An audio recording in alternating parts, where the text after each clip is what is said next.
here's what happens when you move to being a leader or a manager or a contributor that is more coach-like. It's not just the ability to be curious longer. That's the outcome. But effectively what you're saying is, I am prepared to give up some of the status that I hold by being the person with the answer, some of the control that I hold by being the person who's managing the conversation and knows where it's going, some of the role of sort of I save people, I rescue people, I help people. And you need to step away from some parts of your identity that are quite deeply rooted and have served you well up until now. Hi, everybody. I'm Elizabeth Swan. And I'm Tracy O'Rourke.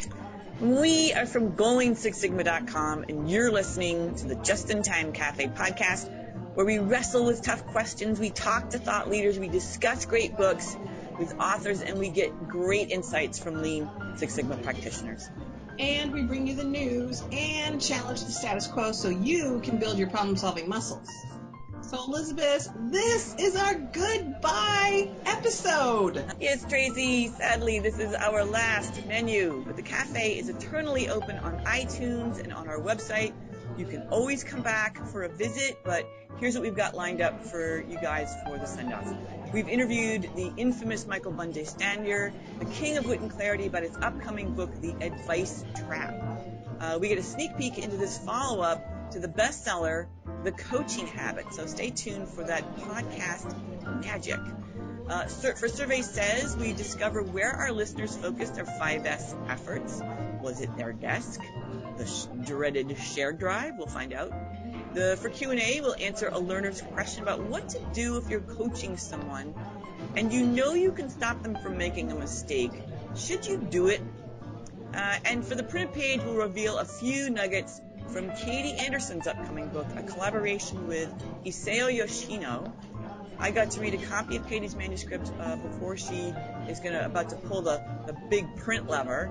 And we're just full of inside scoops for you guys right now. This is a goodbye party, but still a party. So, Tracy, let's put something in these mugs. Yes, how about a little Bailey's in our coffee to celebrate 62 podcast episodes? Cheers, my friend. Cheers, my friend. Remember to stay tuned for this month's coupon code in order to get a discount on GoLeanSixSigma.com online training. Time for Survey Says.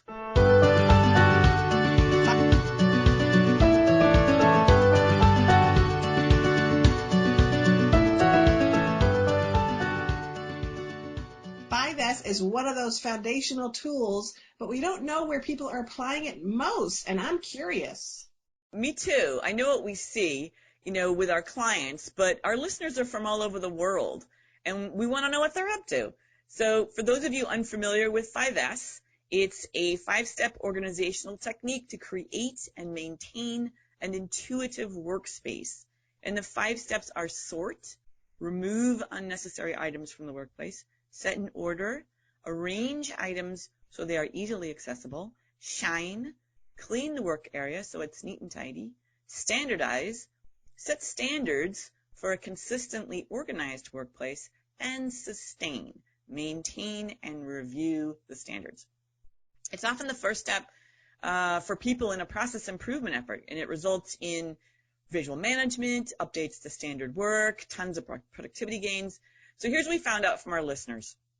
Last up is applying 5S to nursing stations. That only got 5%. So either that means nothing's really going on in our hospitals, or we don't have a lot of listeners coming from healthcare arena. To our shared online storage space, that got 9%. So online, getting a little more than nursing stations and hospital areas, but still not much. To storage areas and racking setups, I have to say I've seen that a ton, 18%, so not even 20% on that. To my own desk and workspace, 29%, so a third of the group was doing it to their own workspace. So at 38% is people applying it to the factory floor, which means we've got a lot of folks working in physical workspaces, factory workspaces. I am surprised about the hospital, though. Are you?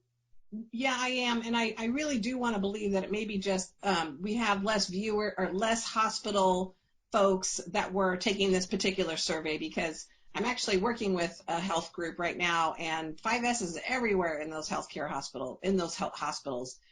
So that is surprising. Yeah. But I'm not surprised about factory floor, 38%, because I think that is, you can see huge opportunities with some low-hanging fruit there to clean up the factory floor. People notice things right away. I think the other thing is sometimes people go into hospitals, they have the expectation that it's going to be neat and clean and organized, where factory floors, maybe not the same expectation there. Yeah, but I've seen, 5S really make a difference with how much nurses have to run around trying to find stuff. I mean, if you think about what is the purpose in healthcare, it's to care for patients. So anytime nurses are running around trying to find equipment and supplies, they're not spending with patients. So the gains are huge. But I think to your point, a lot of hospitals, maybe they've already done it. Maybe things are set up really tight. I'm going to hope that, especially for the next time I go into the hospital. Exactly. I'm gonna clock how long it takes them to find my meds. Well, thanks all of you for chiming in on this, our final poll for 5S. We appreciate it. Yes, and if you're a first timer with 5S, applying it on a small scale or even at home is a great way to get started. And it looks like 29% of them have already done that, at least in their desk and their workspace. So you can always check off an early New Year's resolution by doing a 5S and 5S your garage early next year. And we've got great webinars on these, so don't hesitate to go look at webinars, or do 5S at home. You'll see all these blogs of people having applied it in their own homes. But go for it. I'm Elizabeth Swan, and you're listening to the Just in Time Cafe podcast. Up next, it's Q&A.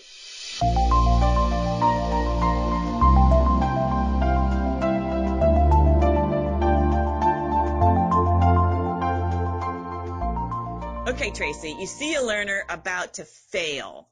You're the coach. Do you let them? That is a really tough question, and I think it's important to first define failure. If a manager has an idea and someone that they're coaching has an idea, but it's not your idea, is letting them try their idea, letting them fail? I would say no, it's not failure. It's letting them experiment, and then you're helping build their problem-solving muscle. So I think there is an opportunity to figure out is it really failure? Because I think sometimes we're too quick to jump in and save people when really that's where they grow the most. And so are we allowing people to grow? And I think the caveat really is consequence, right? If you let them make a mistake, is somebody going to die? Right? Like, is it in healthcare and somebody going to die, or are there going to be severe consequences? And at that point, maybe it's having a broader discussion and being more curious about that path that they're choosing. I think that there's a spectrum. And at one end is what you're saying, which is you got an idea, they got an idea, let them try the idea. They fail, they learn, that's what it's about. The other end of the scale, if it's not, something dire like your ideas might impact someone's health, on the other end is a coach, mentor, becoming what Michael Stanier calls the advice monster, that you're so ready to impart everything you know and everything you've learned with good intention. You want to help a person, but you're so dying to be generous and relay that experience. You don't want them to suffer through the mistakes that you did, but his title of his new book, that's a trap, the advice trap, that, the learner is trapped because they're only getting your advice. That means either they take it or they risk, your wrath or, the unknown by trying something else and failing. So I think all of the books about learning say we learn most through our mistakes. It might not be fun, but it's how we grow. And, as a coach, I think it's your job to stay curious longer. Use your powers of inquiry to tease stuff out. And I think you mentioned at one point, we were talking about this, they send you their work, and you see that their metric is wrong.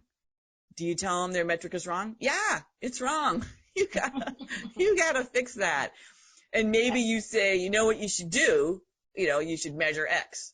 Or maybe you go down a road of using inquiry to get at what do you think you should be measuring. That's not the one, but what should you be measuring, right? Yes. Something like that.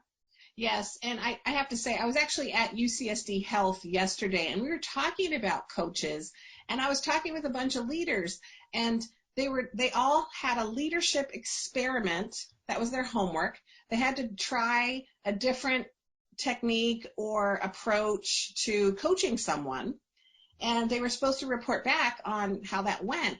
And the responses that I heard is in this same vein of frustration, because, and the big message I got out of it is leaders and supervisors and managers, they struggle with the work that has to get done and growing their people at the same time. So every time they ran into, gosh, do I let them do it the way they want, but I know it's going to take longer, but I got to get this done.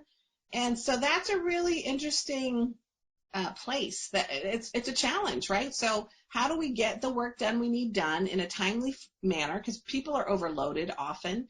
But how do we grow our people too? And how do we be patient and invest the time that we need to grow these people and grow problem solvers? And that was the challenge I heard over and over again with their experiments. That resonates. I'm sure a lot of businesses would agree with you. Like, yeah, we don't have time to grow them. But I think you've got to be mindful of how you approach that. Then you would agree, that you can't just jump in and go, well, we don't have the time, so we're just going to answer all the questions, because these are your future leaders and you're not building them. So you've got to balance that. There's a great story in Katie's book where Mr. Yoshino, a new executive or, working a desk job at Toyota, but all of them had to go work in the factory for 3 months before they got to their desk jobs. And so he's bored, he's sitting there, he's holding paint cans, he's like waiting for them to run out and then refilling them. And all of a sudden someone runs in and goes, the last 100 cars, the paint's not sticking, it's dripping off. And he's like, oh my God, that's me. I just did something wrong. So the manager comes running in and they find out, yes, he made a mistake, he put the wrong paint in. But then he looks at the paint cans and he says, oh, the lettering is so small and these cans look almost identical. We didn't set you up for success here, and we've learned something through your mistake. So we're going to make sure these cans are now able to be differentiated, and we're going to avoid this mistake in the future. And he so remembered that he was allowed to go there, work with these factory workers, make a mistake, that's 100 cars had to get repainted. But it was a learning experience, and it was also a learning experience about leadership. So I think it's so entwined how you deal with these. It really is. I'm Tracy O'Rourke, and you're listening to the Just in Time Cafe podcast. In a short while, we'll get to hear Elizabeth's interview with renowned author and speaker Michael Bungay Stanier, where they'll discuss his upcoming book, The Advice Trap. But first, it's the printed page.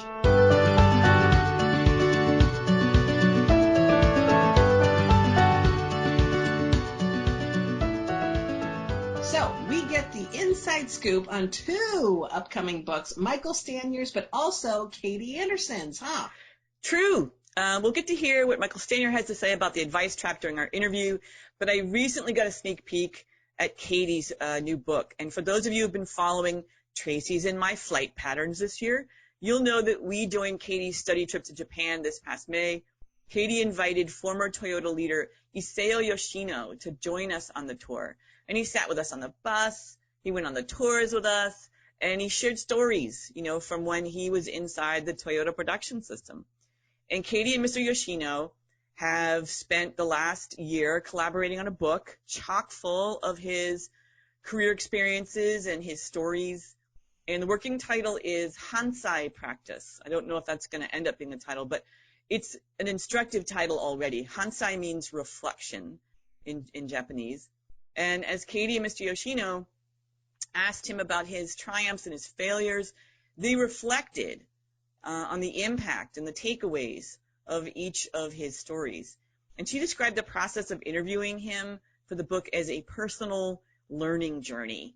And I particularly love reading about his early years when he dreamed about international travel and experiencing the world. And he knew English would be his ticket out of his small town. But English speakers were rare in the 1940s in Japan. He discovered that American GIs created broadcasts for each other at nearby army bases. So he waited until late at night. He snuck a wire out into the hallway and he plugged in his shortwave radio so he could listen to them talk.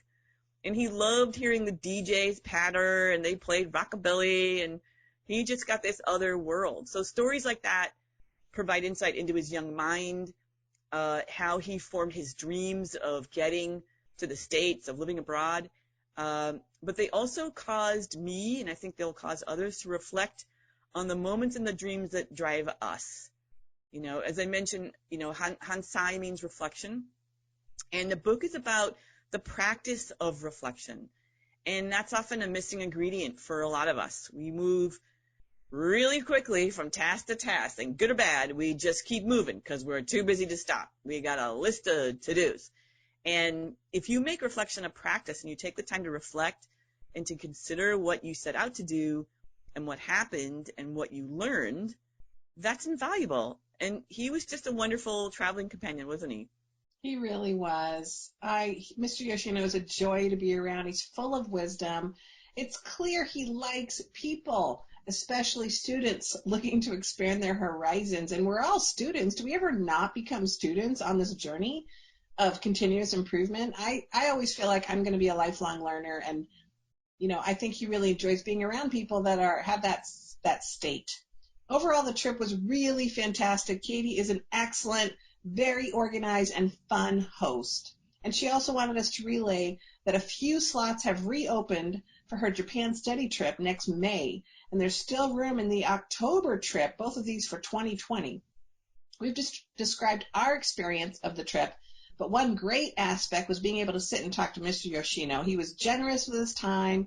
He had great insights about the factories, schools, hospitals we toured, and Japanese culture in general, as you can imagine. It's a great opportunity. If you get the chance, go for it. It's time to announce the last ever coupon code. Yes, this is the last code for 20% off any of our Lean Six Sigma training and certification courses, white belt, yellow belt, green belt, black belt, and lean training. If you've joined us at the Just in Time Cafe, just use coupon code BITTERSWEET, because ending our podcast is truly bittersweet. So that is 20 BITTERSWEET during checkout. Make sure to use it soon, since the last and final podcast coupon code will expire at the end of January 2020. Coming up next is today's special. Elizabeth, give us a little preview of your interview with Michael Bungjae Stanier. Happy to. Michael embodies the rare combo of being intensely insightful and irreverently hilarious at the same time. He thinks people's bios are boring and intimidating. So in his bio, it noted that he was banned from his own high school graduation. And that's funny. But it also gives you insight into his candor. He's really right out there with who he is and what he thinks. In his new book, he's frank about how hard it is to change your habits. We talked about the advice monster and trying to help. He's got some great pointers for us, to help us stay curious. And I'm so glad we got to finish the podcast with this interview. He's a crazy man with super insights. Trust me, you will be entertained and you will learn something new.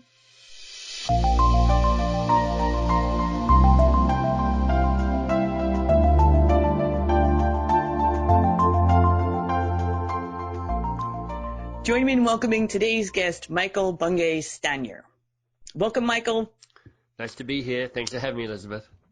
I'm very excited to have Michael on the show. Michael is a world-famous author of fantastic books like The Coaching Habit, Do More Great Work. He's also the founder of Box of Crayons, which champions coaching skills as a force for manager excellence and leader capability. Michael's a hugely popular speaker, and we are really lucky to have him here. And I'll just say that if you look up his bio on Amazon, he quotes Orwell as saying, "An autobiography is only to be trusted when it reveals something disgraceful." A man who gives a good account of himself is probably lying, since any life when viewed from the inside is simply a series of defeats. Exactly, isn't it? We're in the world where it's like, be a thought leader. It's like years ago, Tom Peters and then Dan Pink were like, develop your own brand, and that's good advice. But now it's like, here's how you be a thought leader. You put out content and videos and all of that sort of stuff. And whenever you see somebody being introduced on a podcast or as a speaker, they're like, here are all the medals I've ever won. I was like under 12. I won a bronze medal in the under 12 gymnastics. And we're like, it's kind of both boring and intimidating at the same time. So I'm like, it's far more interesting to talk about the interesting stumbles and the scars and the kind of the wisdom you get from that experience. Yeah, the things that make us human and relate to each other, Right, and then exactly. say, oh. So you were banned from your high school graduation. It was, yeah, for something I'm just enigmatically calling the balloon incident. And, you know, I was this kind of sucking up A-type student. I did well at high school, but in my small act of rebellion, it then created this massive overreaction from the school. And, you know, it's interesting. You know, I left law school being sued by one of my law lecturers for defamation. And for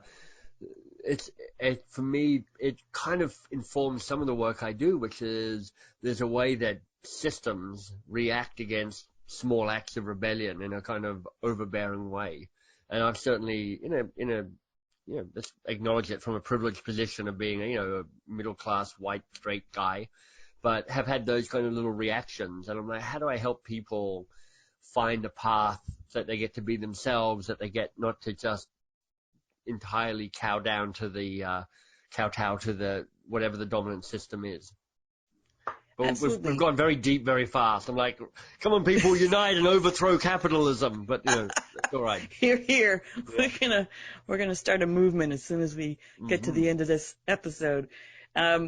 No, I appreciate that, and I think you're absolutely right. Often I get bios where, I've got two paragraphs of what you're saying, the medals and honors, and I've got to weed them out so that I'm not stuck sitting here reciting honors and medals for the... Who cares? Almost nobody cares. Like, almost nobody listening to this really cares about my bio anyway. They're like, okay, you might have written a book. I trust Elizabeth as a host. I'm part of this community. Just let's not make this conversation suck and just get on with it, please. And also, I like your adjectives, that it's both boring and intimidating. And boy, are those two things you do not want to do to your listeners. Right, exactly. I so enjoyed the coaching habit, and thank you. Just being honest, we've incorporated a lot of it in our day-to-day work here at GoingSixSigma.com. I think one of our questions come, what's your greatest challenge is one of the questions out of your book. And it really transformed a lot of my conversations. So that's a mainstay of all of our conversations when we have one-on-ones in our own work here, which is great. So, I love hearing that. Oh yeah. No, you shifted us. And that makes me intensely excited about your upcoming book that I now know has just gone to the press. You just hit send, I think, before you got on this line. I have this very big red button right in the middle of my office that says print. So I've just kind of hit that big button. Yeah, it comes out February 29th, 2020, so a little bit away. And, I don't know if you've ever seen Elizabeth Gilbert, who wrote Eat, Pray, Love. But she did this TED Talk around, when people asked her what she's doing after that book, she said, I'm working on the disappointing sequel to Eat, Pray, Love. And I'm like, I'm kind of feeling that vibe, because the coaching habit was this unexpected and glorious success. It sold 700,000 copies now. And stories like yours that you just told me going, this actually helped. I hear often, there's lots of people who go, we've incorporated this, we're asking better questions, and I'm thrilled by that. But I also heard that people are like reading the book, and the coaching habit says fundamentally, here are 7 good questions. Here's how to ask them well. Get out there and do that, and you'll be more coach-like. And for every person like you, Elizabeth, who goes, I get it, and I'm incorporating it, there are other people who go, I get it, and I find it difficult to incorporate it. I'm finding it difficult to make this part of my daily life. I'm finding it difficult to shift from being primarily an advice giver to being somebody who's more driven by and led by curiosity. So this book, hopefully it has the same kind of lightness and fun and usefulness of the coaching habit, but goes a little deeper into behavior change and what does it take to actually shift the way that you show up. Because our definition of coaching is, can you stay curious a little bit longer? Can you rush to action and advice giving a little bit more slowly? And for many people, that's just difficult. They've spent a lifetime practicing giving advice, and that's what they're best at. I think, did you coin the phrase advice monster? I did. So we get into how to tame your advice monster in the book. And we're using that as the metaphor and the doorway into this focus on behavior change, which is like, okay, when I say be more coach-like, everybody goes, yeah, of course.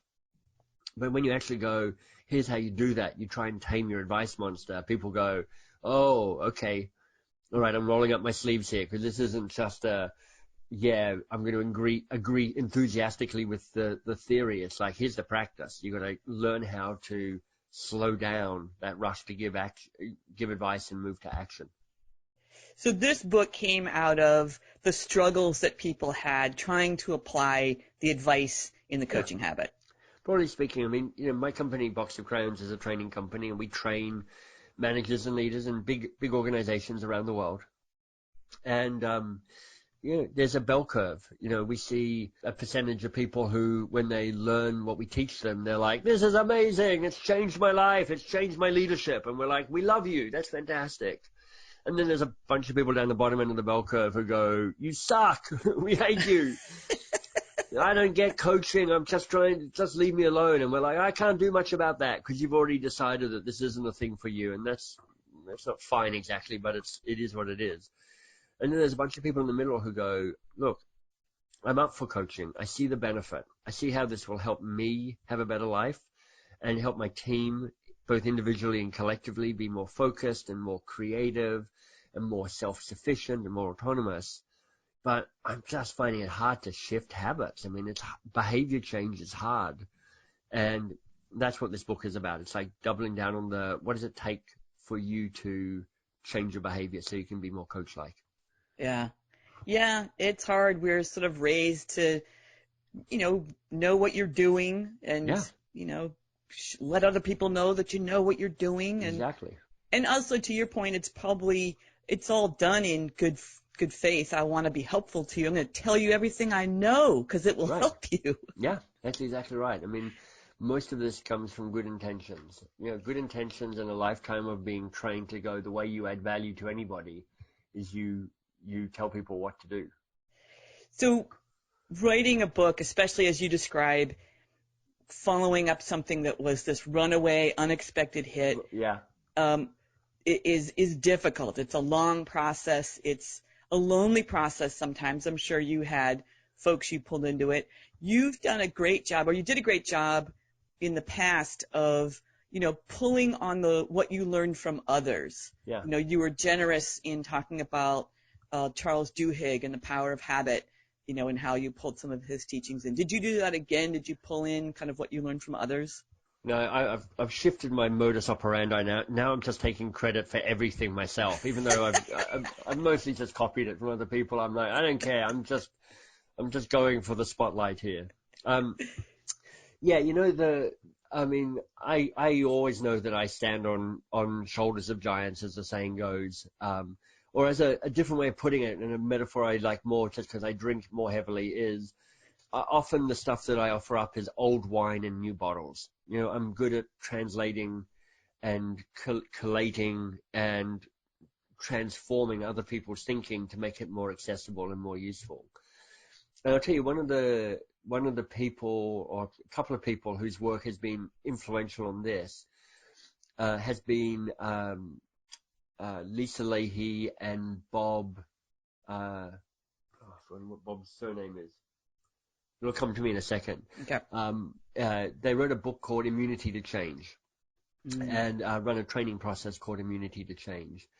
And they stand on the shoulders of a Harvard-based leadership thinking a guy called Ron Heifetz, which is spelled, I think, Heifitz or Z, depending on which side of the border you're on.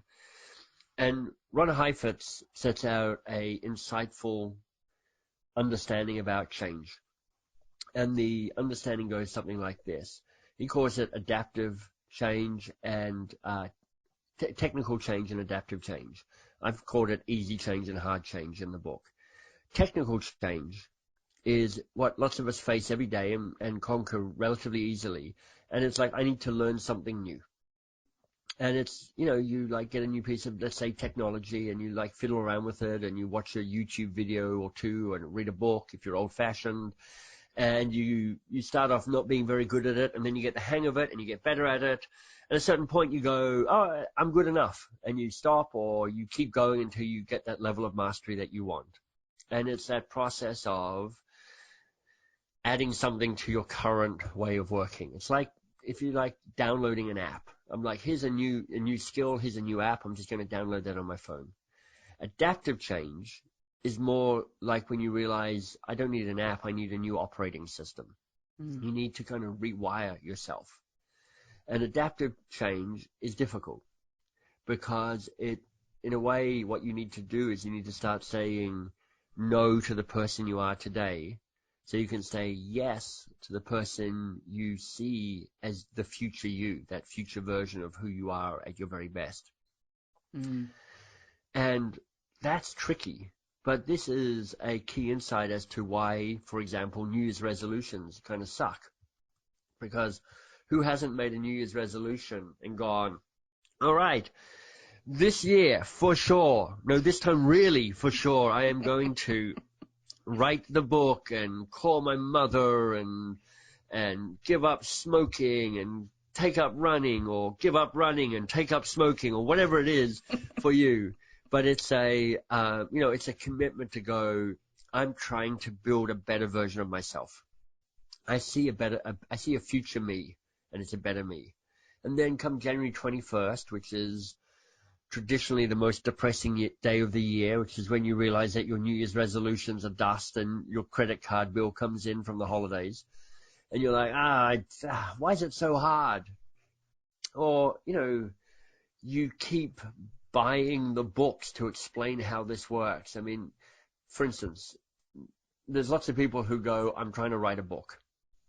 And they have gone on a book writing course, and they've bought Annie Lamont's book, Bird to Bird, and they bought Stephen King's book on how to write, and they've watched Malcolm Gladwell's masterclass course on writing books, and they've done everything.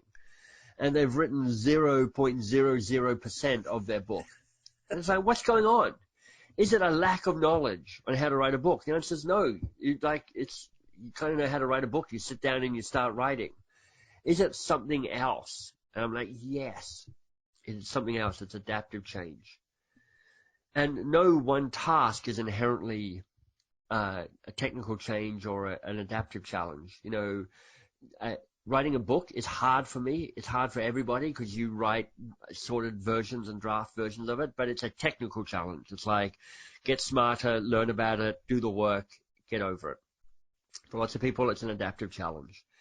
For some people, building an effective team is a technical challenge. I read the books, I go on the course, I learn some best practices on team management, and you rock it with a team. For me, building a team was always an adaptive challenge. I mean, I would literally, Elizabeth, be teaching people how to build better teams whilst being utterly unable to build a half-decent team myself. And it was actually an adaptive process that got in the way of that. And all of this is a long rambling answer to a question that I can't even remember, but it was, you asked who do I acknowledge and who do I lean upon for this book.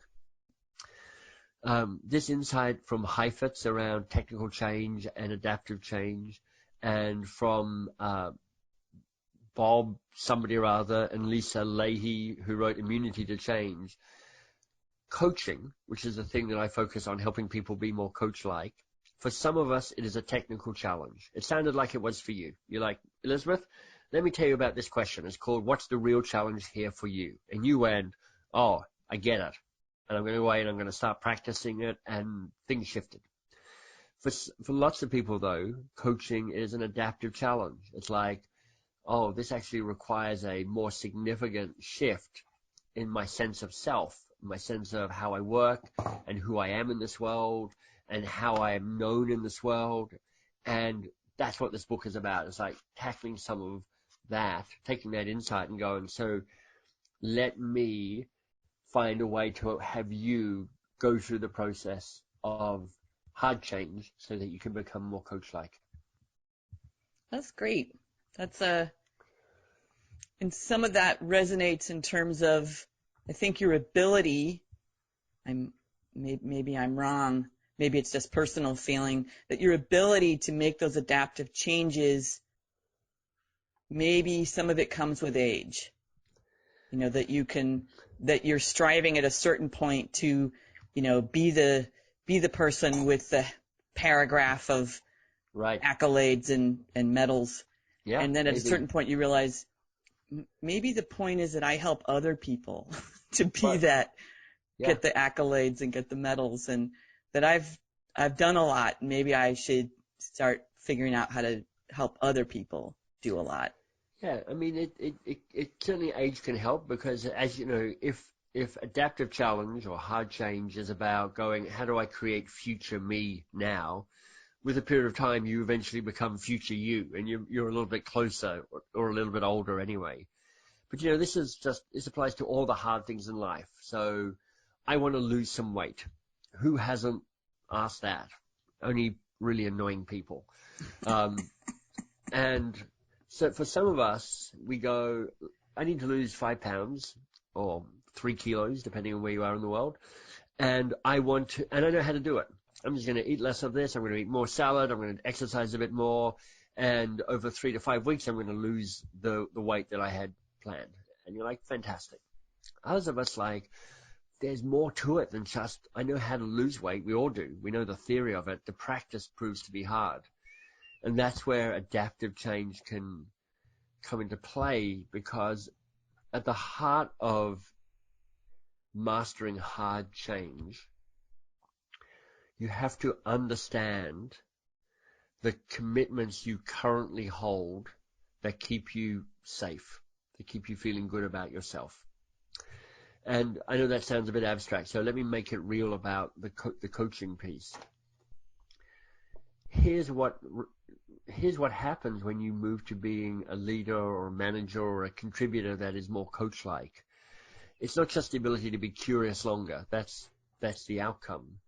But effectively what you're saying is, I am prepared to give up some of the status that I hold by being the person with the answer, some of the control that I hold by being the person who's managing the conversation and knows where it's going, some of the role of sort of, I save people, I rescue people, I help people.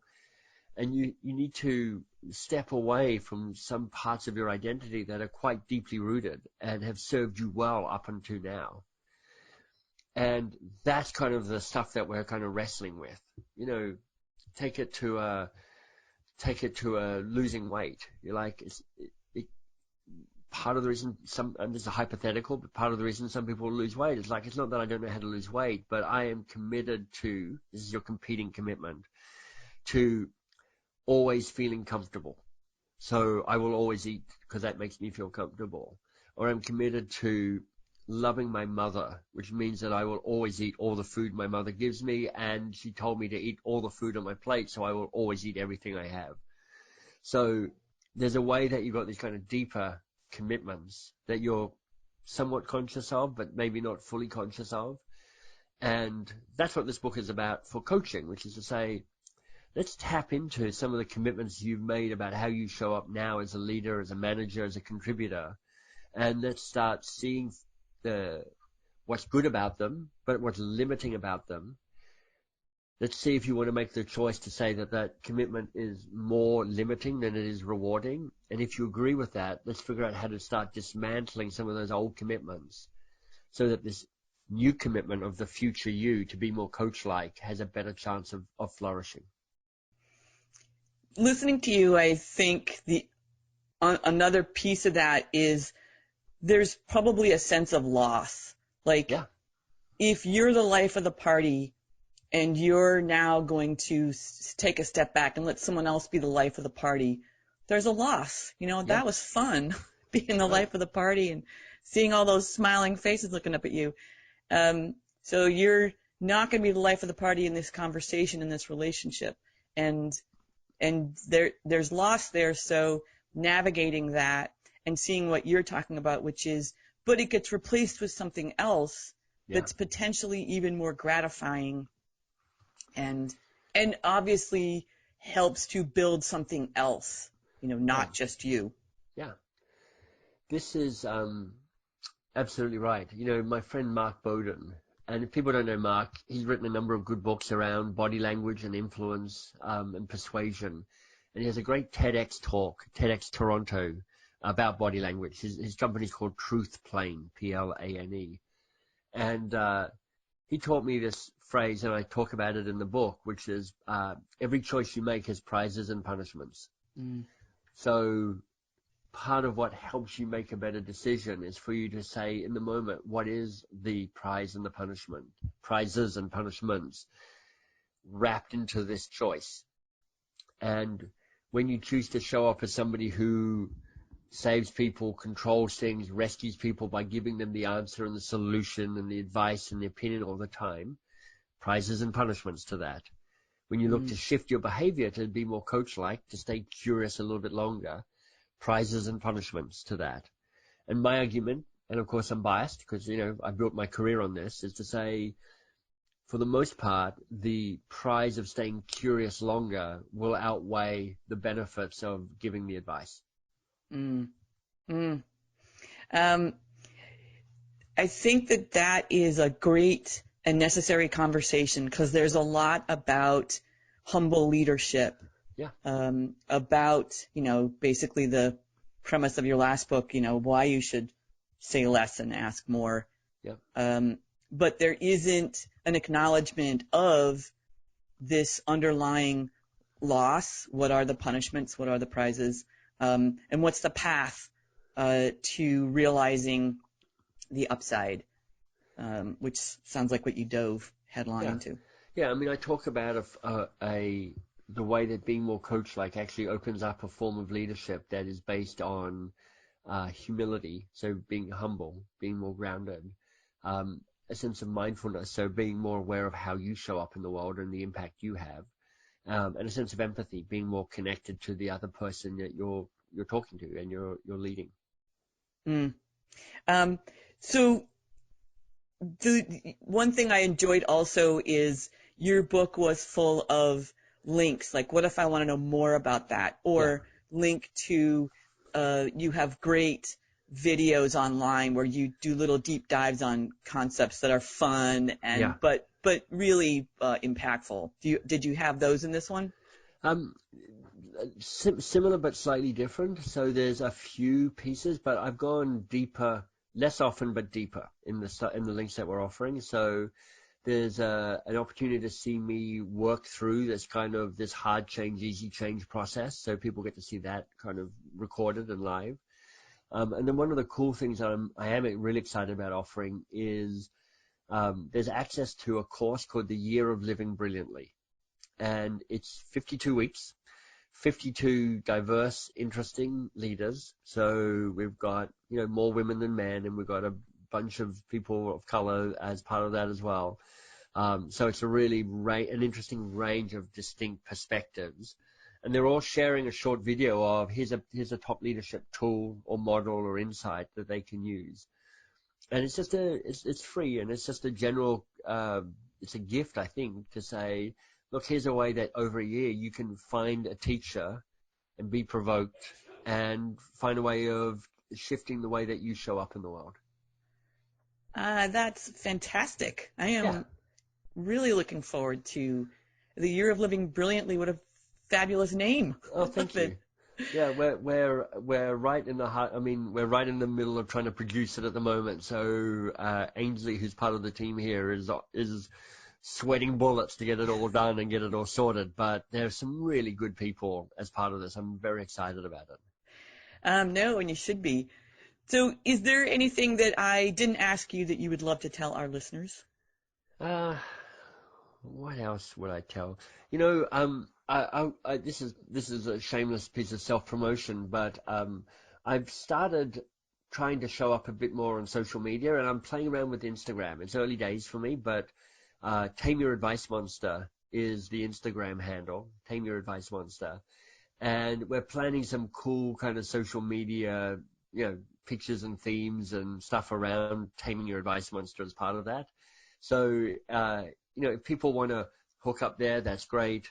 If they want to kind of find bits and pieces about the book, get some free downloads and the like, then learn about the Year of Living Brilliantly, then theadvicetrap.com is a good place to go for that as well. And is that the best way for people to communicate with you, to find you? Yeah, I think so. If you go to theadvicetrap.com, you'll find doorways to connect with me if you'd like to do that.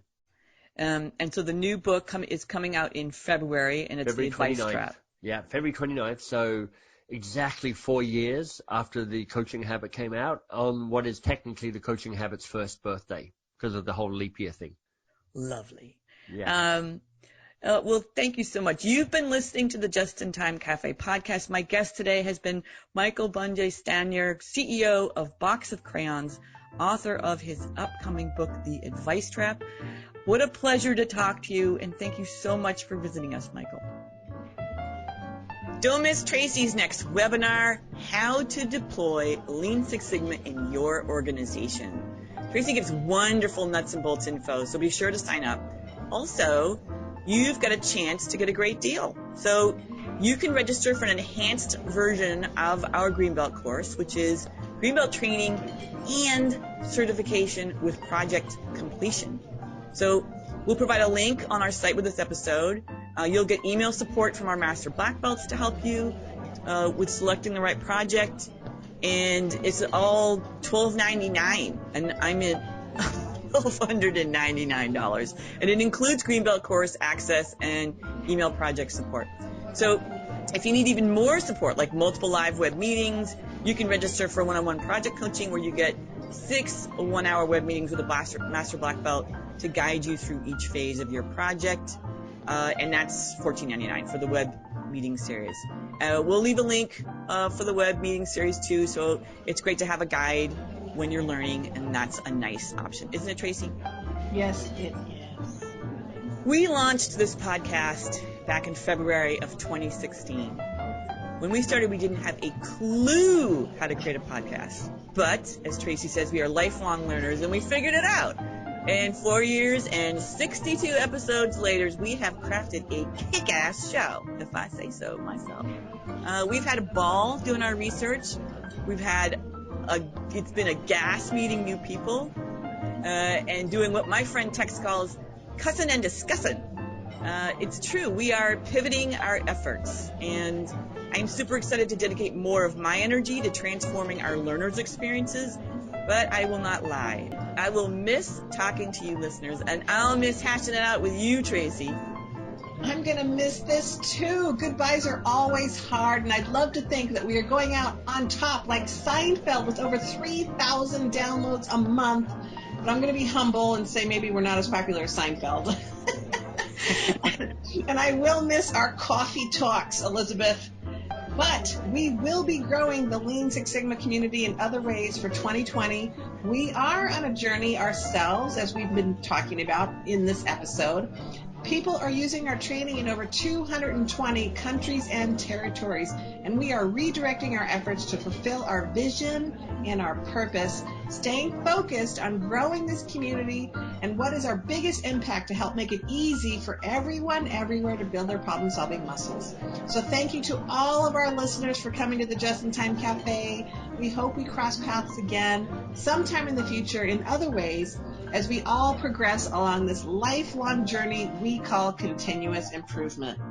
Goodbye, everybody. Bye. Bye-bye.